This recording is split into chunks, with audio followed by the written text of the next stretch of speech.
Bom, pessoal, vamos lá então para esse vídeo aqui.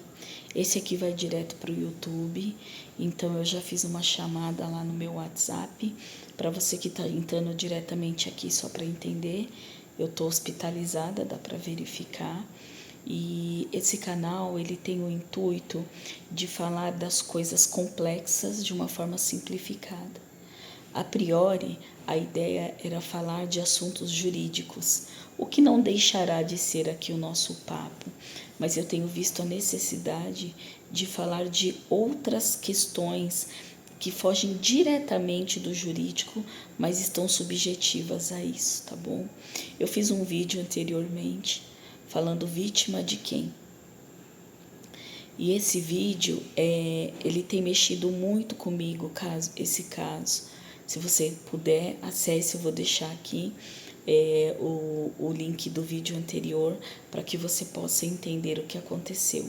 É um caso de violência sexual que eu acompanhei desde o primeiro dia até o desfecho da sentença. E essa pessoa foi muito vitimizada. E isso me faz pensar que muitas vezes nós somos vítimas e nós não temos como fugir de sermos vítimas, mas nós não precisamos permanecer vítima. A vida me ensinou que eu preciso acreditar no Deus que eu sirvo. Então, eu ainda falo na chamada do WhatsApp, eu não sei no que você acredita. E cada um é livre para acreditar no que quiser, mas acredite que sempre existe uma força superior. Eu acredito no Deus vivo, aquele que morreu na cruz para me resgatar de quem eu sou. E para mim tem dado certo. Acredite em algo, porque isso te ajuda a entender que você é importante. Nós precisamos entender a nossa importância. Nós temos que entender que nós somos a pessoa mais importante da nossa vida. Diz lá, né, aquele... Sempre se usa quando vai fazer algum tipo de... Quando a gente vai fazer alguma palestra, a gente sempre fala assim, no avião, a instrução é que se você não colocar o oxigênio em você primeiro põe em você, depois você coloca em quem está sufocando, porque se você não tiver ar, você não socorre nem a si e nem ao outro. Eu tô com pneumonia, então tô um pouquinho cansada para falar. Eu vou contar um pouco da minha história para vocês entenderem, porque esse vítima de quem, ele começou comigo, né? 2018, eu simplesmente parei de andar, finalzinho de 2018, eu perdi totalmente o equilíbrio do lado esquerdo do meu corpo. E foram dias muito difíceis para mim. Eu sofri muito, eu fui muito vitimizada e eu permiti que as pessoas me vitimizassem. Enquanto eu permitia que isso acontecia, eu me afundava numa depressão profunda que só o Deus que me conhece sabe pelo que eu passei. Mas eu fui aprendendo que eu não precisava estar naquela posição.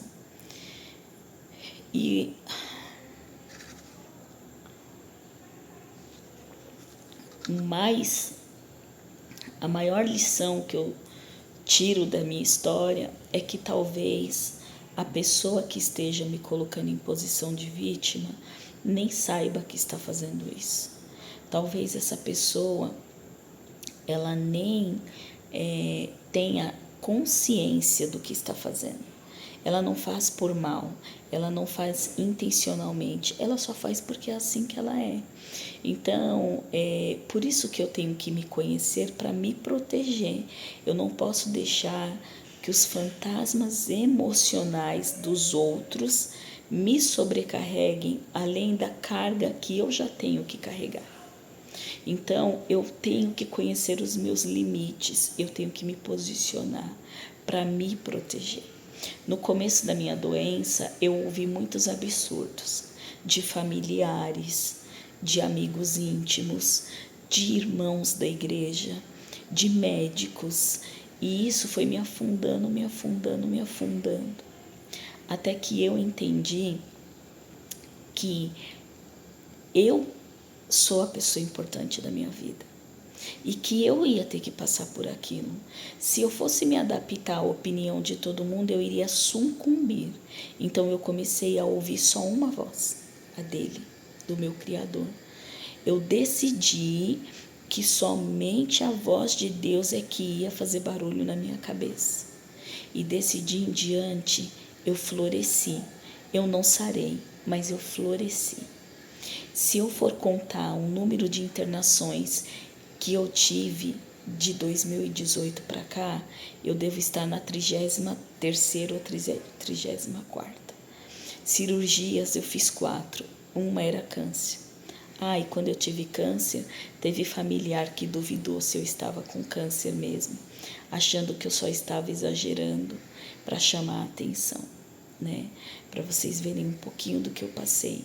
Eu ouvi de familiar dizendo para mim que eu gostava de estar doente e que eu tinha preguiça de trabalhar.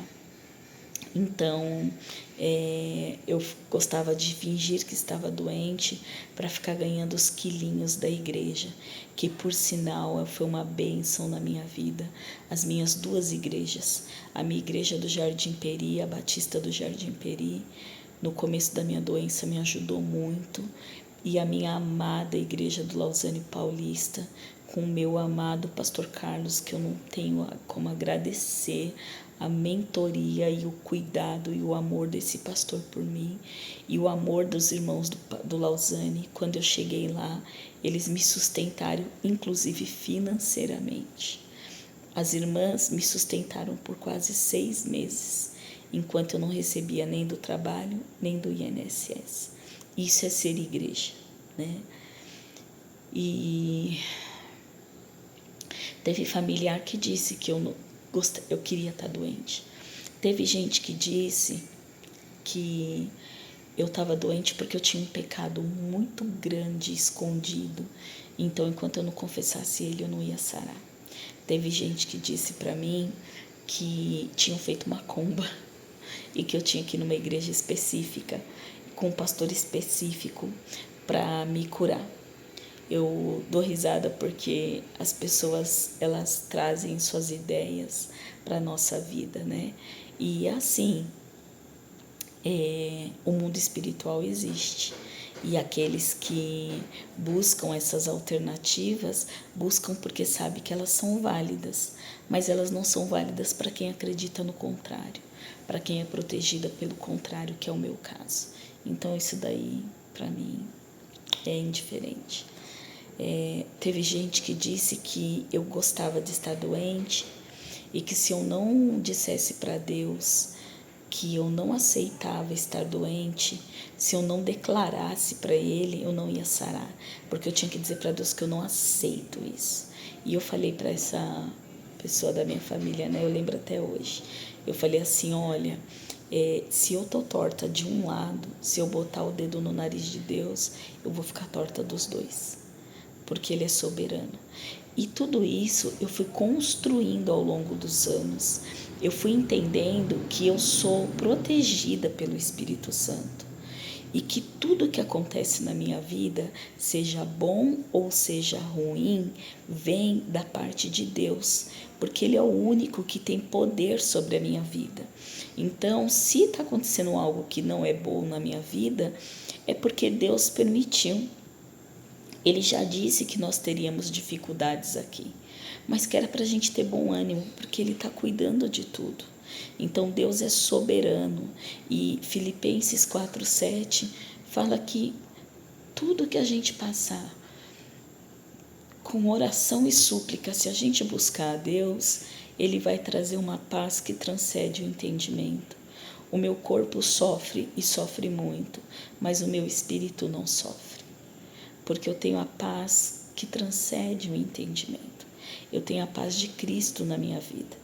E eu queria que você também pudesse ter essa mesma paz. Não seja vítima dos fantasmas emocionais das pessoas. Posicione-se, se apegue a Deus, porque Ele pode te curar, Ele pode te guiar. Eu fui muito vítima de médico, principalmente dos médicos, né? Inclusive nessa internação que eu tô. Eu já me estressei hoje, foi o que fez eu querer gravar o vídeo.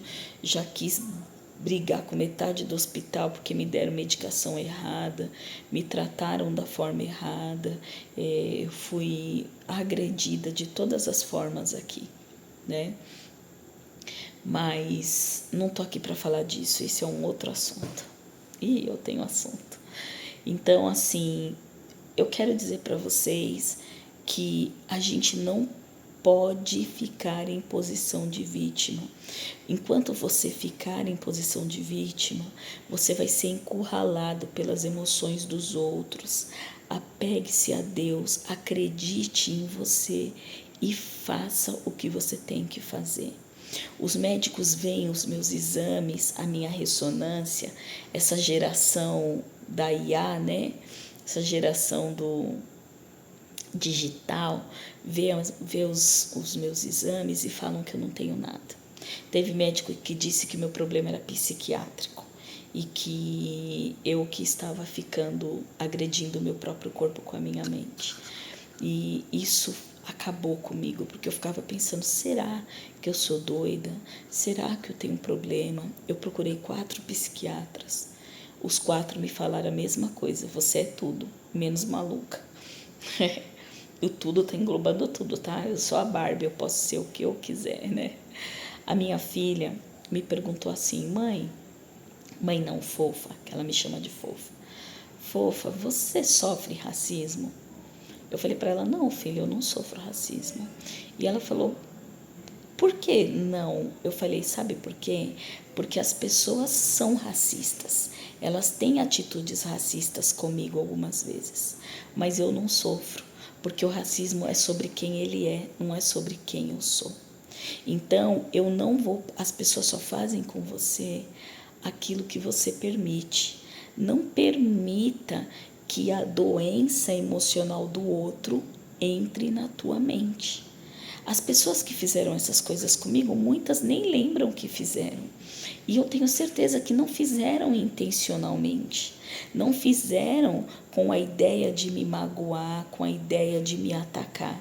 Apenas é o que elas acreditam. Então a gente só dá o que tem, elas me passaram o que elas acreditam.